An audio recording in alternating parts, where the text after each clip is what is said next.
Hello, everybody. There's something happening in Washington right now that most people are missing, something that could change everything we thought we knew about democracy in America. And I'm not talking about the headlines you're seeing. I'm talking about what's underneath them. You see, when Adelita Gribba won that special election in Arizona, most folks thought it was just another political victory. The people spoke, she won. Case closed, right? Wrong. What happened next is something I never thought I'd see in my lifetime. Speaker Mike Johnson looked at nearly 800,000 Arizona voters and essentially said, your choice doesn't matter right now. He refused to swear her in. Now, I've been around Washington long enough to know when someone is playing by different rules.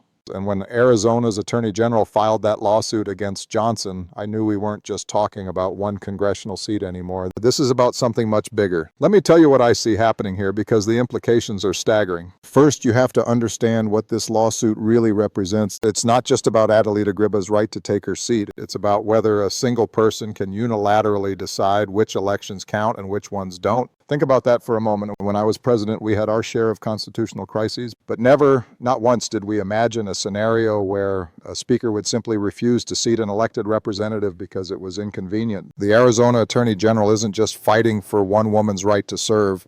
They're fighting for the principle that elections have consequences, that when you vote, it matters. That democracy isn't optional. But here's what people haven't realized yet. This lawsuit is going to create a precedent that will define American democracy for decades. And depending on how it goes, we're either going to strengthen our institutions or watch them crumble before our eyes. I've seen the legal briefs. I've talked to constitutional scholars, and I can tell you that this case touches on some of the most fundamental questions about our system of government. Who has the power to determine when someone takes office? What happens when political expedience conflicts with democratic norms? And most importantly, what recourse do the people have when their voice is silenced? The answer to these questions will echo far beyond Arizona's 7th District. Now, Speaker Johnson will tell you this is about procedure. He'll talk about timing and protocol. But I've been in enough rooms where real decisions are made to know when someone is stalling. And when you're stalling on democracy itself, you better have a damn good reason. Here's what I think is really happening. Johnson knows that once Adelita takes her seat, the balance of power shifts, not just in terms of votes, but in terms of momentum. Her presence represents something that scares the current leadership, the will of the people actually being respected. So he's betting that by drawing this out, by forcing it through the courts, he can buy time, maybe change the narrative, maybe make people forget. But that's where he's miscalculated, because this lawsuit isn't going away. And every day it continues, it becomes a bigger symbol of what's wrong with our system right now. The Arizona Attorney General has put their credibility on the line. They've essentially said that this violation of democratic norms is so egregious that they're willing to take on one of the most powerful people in Washington. That's not something you do lightly. And here's the part that should terrify anyone who cares about democracy. If Johnson wins this fight, if he successfully argues that he can decide which elected representatives get to serve and when, then we've just rewritten the rules of American government. Imagine the precedent that sets. Imagine a future where every speaker can look at election results and say, I don't like this outcome, so I'm going to delay it until it's more convenient for me. That's not democracy. That's something else entirely. But if the lawsuit succeeds, if the courts rule that Johnson overstepped his authority, then we send a different message. We say that elections matter, that the will of the people cannot be ignored, that even the most powerful officials in Washington are accountable to the Constitution. I know which outcome I'm hoping for, but here's what really keeps me up at night about this case. It's not just about Adelita Gribba or Mike Johnson or even this particular moment in time. It's about what we're teaching the next generation about how democracy works. Are we telling them that your vote only counts if the people in power like the result? Are we saying that constitutional principles are negotiable when they become inconvenient? Or are we demonstrating that our institutions are strong enough to protect the rights of every citizen, regardless of their political affiliation? The answer to that question will determine what kind of country we leave our children. Now, let me tell you what's really at stake here, because most people don't understand the full implications. If this lawsuit succeeds, it doesn't just vindicate Adelita Gribba's right to serve. It establishes a legal precedent that will protect every future election from this kind of manipulation. But if it fails, we're essentially giving future speakers a roadbook for how to nullify elections they don't like. And here's something that should terrify every American, regardless of their political affiliation. Right now, while this lawsuit is playing out, there are other states watching, other political operatives taking notes. They're asking, if Johnson can get away with this, what else can we get away with? Success breeds imitation. And failure to hold people accountable breeds worse behavior. That's why this case isn't happening in a vacuum. It's happening when democratic norms are under assault nationwide. Let me paint you a picture of what I'm seeing. In Georgia, attempts to change voting laws after unfavorable elections. In Michigan, efforts to intimidate election officials.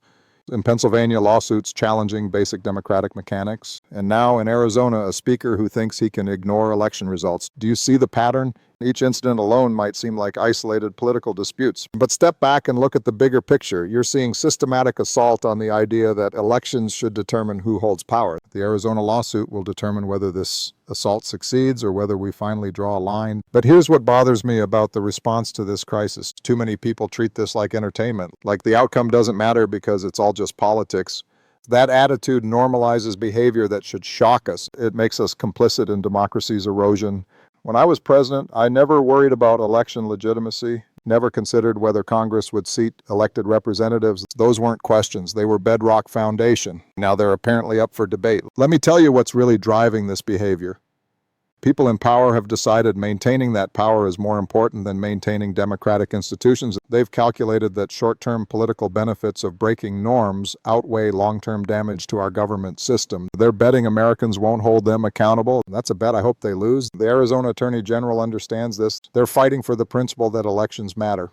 At considerable risk, when you take on powerful people, there are consequences. Pushback, attempts to discredit and undermine you. They're doing it anyway, because some things are bigger than political calculations. Democracy is one of those things. Now, let me tell you what I think is going to happen with this lawsuit. I think it's going to expose just how far we've drifted from basic democratic norms. I think it's going to force people to choose sides in a way that makes them uncomfortable, because you can't be neutral on this issue. You either believe that elections should determine who serves in Congress or you don't. You either believe that the people should choose their representatives or you believe that political operatives should choose for them. There's no middle ground here. And that's why this case is so important. It's going to clarify things in a way that makes it impossible to hide behind procedural arguments or political spin. Either we're a democracy or we're not. Either elections matter or they don't. Either the Constitution means something or it doesn't. The Arizona lawsuit is going to answer those questions definitively. And depending on how we answer them, we're either going to emerge from this crisis with stronger institutions, or we're going to continue down a path that leads to something that isn't democracy at all. Now, let me tell you what most people don't know about this case. I've been following the legal proceedings, and what I'm seeing goes far beyond the news headlines. The Arizona team isn't just arguing about procedures. They're building a case that could reshape how we understand elections and representation in America. In their brief, they're making an argument about our constitutional system. When people vote, that creates an immediate and absolute right to representation. Not conditional, not dependent on political convenience. Absolute. If they succeed, it protects every future election from this manipulation. But here's the part that really gives me hope about this case. It's not just about the legal arguments. It's about the moral clarity that the Arizona team is bringing to this fight. They're not trying to win on technicalities. They're not looking for loopholes. They're making a straightforward argument based on fundamental principles. They're saying the people voted, the people chose, and that choice must be respected. And that's not a complicated legal theory. That's democracy 101. And the fact that we even have to argue this point in a court of law tells you everything you need to know about how far we've fallen. When I think about conversations with world leaders, they used to look to America as the gold standard for democracy. They'd ask about our electoral systems, peaceful transitions, our rule of law. I was proud to represent a country that served as an example for emerging democracies. But what example are we setting now? What message do we send when we can't agree that election results should be honored? These questions keep me up at night. The world is watching. Authoritarian leaders are thinking, see, even Americans can't make democracy work. But that's not the legacy I want to leave. And that's why this lawsuit matters so much. It's not just about domestic politics. It's about America's role in the world. When we fail to uphold democratic norms at home, we lose the moral authority to promote them abroad.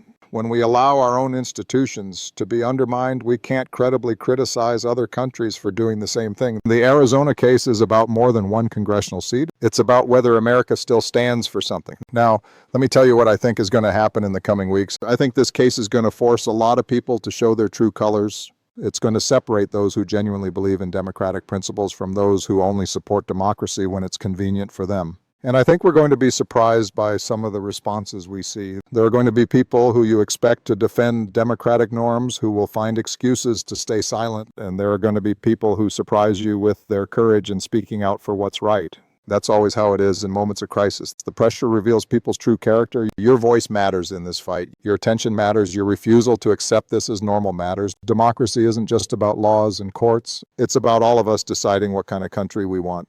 Every day we allow this without consequence normalizes that elections are optional. Every day we treat this like ordinary politics weakens our system. But every day we speak out, demand accountability, refuse to accept this as normal. That strengthens democracy. The choice is ours, and the time to make that choice is now, because this fight isn't going to be won in a courtroom. It's going to be won in the hearts and minds of the American people. And that's where you come in. Think about that for a moment. We're potentially one court decision away from fundamentally changing how American democracy works. And here's the part that really bothers me, the silence. Where are the other leaders who should be speaking out about this? Where are the voices that should be defending democratic principles, regardless of party affiliation? When I see elected officials staying quiet while nearly 800,000 Americans are denied representation, it tells me they're calculating. They're wondering if this precedent might benefit them someday. That's not leadership, that's complicity. I remember sitting in rooms where we had to make difficult decisions about constitutional questions. And you know what always guided us? The simple principle that democracy requires us to put the institution above ourselves. But what I'm seeing now is the opposite. I'm seeing people who are willing to sacrifice democratic norms for temporary political advantage. And that's dangerous. It's dangerous because once you break these norms, once you establish that power trumps principle, it becomes easier to break them again. Let me tell you what's happening right now that the media isn't covering. While this lawsuit plays out, Adelita Gribba's district office remains closed. Her staff can't help constituents with Social Security problems, veterans benefits, or immigration cases. There's a World War II veteran in Phoenix who's been trying to get his Purple Heart benefits processed for 3 months. His case is sitting on someone's desk, but there's no congressional office to advocate for him. There's a family in Tucson whose small business loan application has been stuck in federal bureaucracy since October. They were counting on their congresswoman's office to help navigate the system. These aren't abstract political concepts. These are real people with real problems who are being hurt by Johnson's decision to play games with democracy. And here's what makes it even worse. Johnson knows this. He knows that every day he delays seating Gribba is another day that hundreds of thousands of people go without representation. But he's decided that his political calculations matter more than their needs. The Arizona Attorney General understands this human cost. That's why their lawsuit isn't just about constitutional principles. It's about real families who are suffering real consequences. And that's why this case matters to every American, not just the people in Arizona's 7th district. Because if Johnson can get away with this, what's to stop future speakers from doing the same thing? What happens when your representative gets elected, but the speaker decides they don't like the result? What happens when your voice gets silenced because it's politically inconvenient? This isn't a hypothetical scenario anymore. This is happening right now. Now, I know there are people who will say I'm being alarmist. They'll argue that this is just a temporary delay, that Gribba will eventually be seated. But that misses the point entirely. The damage isn't just in the delay. The damage is in the precedent. The damage is in the message we're sending about whether elections really matter. When you allow someone to ignore election results for any reason, you're opening a door that's very hard to close. And once that door is open, once we've established that political convenience can override democratic outcomes, where does it end? Do we start questioning other elections that don't go the way certain people want? Do we start allowing other officials to pick and choose which results they want to honor? That's not democracy, that's not America, and that's not acceptable. The Arizona lawsuit is our chance to slam that door shut. It's our opportunity to say clearly and definitively that elections have consequences and those consequences must be respected. But it's also a test of whether our institutions are strong enough to protect democracy when it's under attack. And frankly, I'm not sure we're going to pass that test. Not because the law isn't clear. The law is crystal clear. When people vote and choose their representative, that representative has the right to be seated. But because we've created a political culture where people think they can ignore the law when it's inconvenient for them, and until we change that culture, until we start holding people accountable for undermining democratic norms, we're going to keep seeing more of this behavior. That's why this lawsuit matters so much. It's not just about one case. It's about whether we're going to tolerate attacks on democracy or whether we're going to fight back. And here's something that should give us all pause. I've been talking to people across the political spectrum about this case, and what I'm hearing is deeply troubling. There are Republicans who privately admit that what Johnson is doing is wrong, but they won't say it publicly because they're afraid of the political consequences. There are Democrats who are so focused on other issues that they're not paying attention to this constitutional crisis happening right in front of us. And there are independents who are so disgusted with politics in general that they've just tuned out completely. That collective indifference is exactly what allows these attacks on democracy to succeed. Because when good people stay silent, when they look the other way, when they decide that it's someone else's problem, that's when democracy dies. Not with a bang, but with a whimper. Not through dramatic coups, but through quiet erosions of the norms that hold our system together. Let me share something personal with you. Last week, I got a call from a friend who's been in politics longer than I have, someone I respect enormously, and they told me something that I can't get out of my head. And they said, Barack, I'm scared. I'm scared because I don't recognize this country anymore. I don't recognize what we've become. And you know what? They're right to be scared. Because what we're witnessing isn't just political disagreement. It's not just partisan polarization. It's something more fundamental. We're witnessing the breakdown of the basic agreement that used to hold our democracy together. The agreement that elections matter, that rules apply to everyone. That power has limits. And once that agreement breaks down, once we lose that common foundation, everything else becomes negotiable. That's why the Arizona case isn't just about Speaker Johnson or Adelita Gribba or even this moment in time. It's about whether we still have that common foundation. It's about whether we can still agree on the basic rules of the game. And if we can't, then we're not just facing a political crisis. We're facing an existential crisis as a democracy. Now, I want to be clear about something. I'm not saying that everyone who disagrees with me politically is anti-democratic. I've worked with people from both parties who believe deeply in our institutions, who respect the Constitution, who understand that democracy requires compromise and mutual respect. But what I am saying is that there's a difference between legitimate political disagreement and the systematic undermining of democratic processes. And what Speaker Johnson is doing falls squarely into that second category. He's not just disagreeing with an election outcome. He's refusing to recognize it. He's using his power to nullify the choice of hundreds of thousands of voters. And the fact that more people aren't calling this what it is, an attack on democracy, tells me that we've become dangerously numb to these kinds of abuses. Here's what I think is going to happen in the coming months. This lawsuit is going to force a reckoning. It's going to make people choose sides in a way that's uncomfortable for a lot of politicians, because you can't be neutral on this issue. You either believe that elections should determine who serves in Congress, or you don't. You either believe that voters should choose their representatives, or you believe that political operatives should choose for them. There's no middle ground here. There's no both sidesism that works. Either we're a democracy or we're not. And the Arizona lawsuit is going to force us to answer that question definitively. I know which side I'm on. The question is, which side are you on? And more importantly, what are you going to do to make sure democracy wins? The Arizona lawsuit is forcing us to answer a fundamental question. Do we still believe in democracy, or have we decided it's too inconvenient? Because let's be honest about what's happening here. Johnson isn't refusing to seat Gribba because of some obscure procedural rule. He's doing it because her presence in Congress would change things in ways he doesn't want. That might be smart politics, but it's terrible democracy. And the legal team in Arizona knows this. They're not just arguing about one seat. They're arguing about the soul of our system. I've read their filings. I've seen their arguments. And what they're essentially saying is this: if we allow this to stand, we're no longer a democracy. We're something else. That's a pretty stark choice. Now, I know there are people who will say I'm being dramatic. They'll argue that this is just politics as usual, that both sides do this kind of thing, but that's not true. And anyone who says otherwise is either lying or hasn't been paying attention. What we're seeing with the Arizona case isn't normal political hardball. It's something unprecedented, and the fact that people are treating it like business as usual is part of the problem. We've become so accustomed to democratic backsliding that we don't even recognize it anymore. But the Arizona Attorney General recognizes it. That's why they're willing to take this fight all the way to the highest courts in the land. They understand that sometimes you have to fight for principles that go beyond partisan advantage. And here's what gives me hope about this case. It's not just about legal arguments. It's about moral clarity. The people of Arizona voted. Their choice was clear. And someone in Washington decided that choice doesn't matter. That's not a legal gray area. That's a violation of the basic compact between government and the governed. When you strip away all the procedural arguments and constitutional theories, it comes down to a simple question: do the people get to choose their representatives, or do the people in power get to choose for them? The Arizona lawsuit is forcing us to answer that question definitively. And depending on how we answer it, we're either going to strengthen our democracy or watch it continue to erode. I've fought a lot of battles in my time. I've seen democracy tested in ways I never imagined. But this feels different. This feels like a moment where we either prove that our system works or we admit that it's more fragile than we thought. The people of Arizona did their job. They showed up, they voted, they made their choice clear. Now it's time for the rest of us to do ours. This lawsuit isn't just about one seat in Congress. It's about whether we still believe in the basic promise of American democracy, that every voice matters, every vote counts, and every election has consequences. I know what I believe. The question is, what do you believe? And more importantly, what are you going to do about it? Because this fight is far from over.